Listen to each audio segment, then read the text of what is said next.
အားလုံးမင်္ဂလာပါဒီနေ့မှာကျွန်တော်ကိုပဲမြို့မှာရှိရဲ့ OG Dose ရောက်ရှိနေဖြစ်ပါတယ်ဒီတရိတ်ဆန်ရုံကတော့ဂျပန်မှာတော်တော်လေးနာမည်ကြီးတယ်လို့ဒီကိုပဲမြို့ထဲမှာရှိတဲ့အတွက်တော်လိုက်တာလည်းတော်တော်လေးအလွယ်ကူပါတယ်ဒီနေ့တော့ကျွန်တော်နဲ့အတူတရိတ်ဆန်ရုံခဏလေးတွားကြည့်တာပေါ့လိုက်ခဲ့ကြပါဦးဒီရုံထဲမှာတရိတ်ဆန်တွေမှာကလေးကစားလို့ရတဲ့ထားလေးတွေနဲ့ festival အကြီးကြီးရှိပါသေးတယ်နောက်ခံဖြူရတယ်တကယ်မိုက်ပါတယ်အဲထားလေးတွေ skyway ကိုရိုက်ဖို့မေ့သွားလိုက်ပြဒီတရိတ်ဆန်ရုံမှာသဘောကျဆုံးဒီငမန်းပြလိုက်လိမ့်မယ်ပြလိုက်ဆိုတော့ပြလိုက်လို့ပြောရမှာဒီငမန်းပြထားတဲ့နေရာပြောမှာဒီအပေါ် view ကလည်းကြည့်လို့ရတယ်ဒီအောက်ပိုင်းကတော်တော်လေးမိုက်ဒီကောင်လေးကတော့နာမည်တော့မတူရ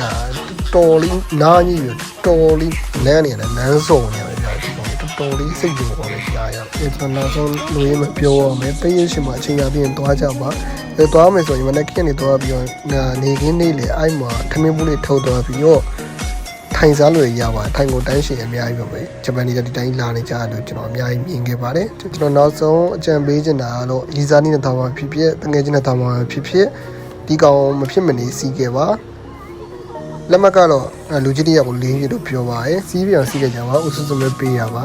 ကျွန်တော်ကတော့ဖေးပြီးလေးလာမှဖေးလေးနဲ့သွားစီးပါတော့မယ်ဘာဖြစ်လို့လဲဆိုတော့အပေါ်ရောက်လို့ကြောင်ဖေးပြီးလေးလက်ကင်စရာမရှိဘဲနဲ့လက်တန်းကြီးမရှိလို့ပါအဆုံးကြည့်ပြီးအတွက်အားလုံးကျေးဇူးတင်ပါတယ်မနေ့ပြန်ကြရင်ကျွန်တော်ရိုက်ထားပုံလေးတင်ပါမယ်ဗျ